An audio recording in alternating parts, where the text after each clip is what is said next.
سرا خراب کرد با مسلم یعنی چرا قاعده باز میکنه؟ چرا قاعده باز میکنه؟ چرا قاعده باز میکنه؟ قاعد باز کردن میزنه اینا. باز سلام یعنی شما مردم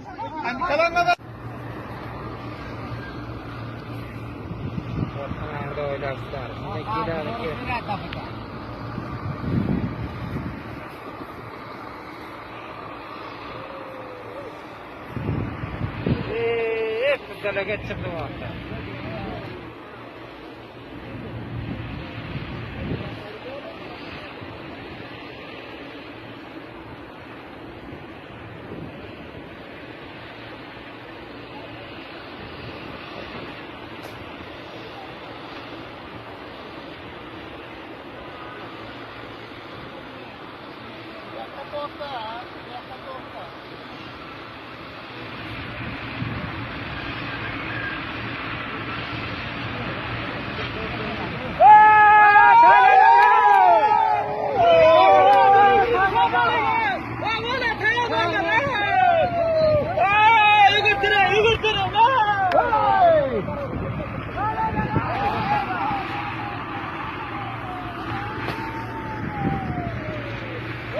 Tåget, det var mig.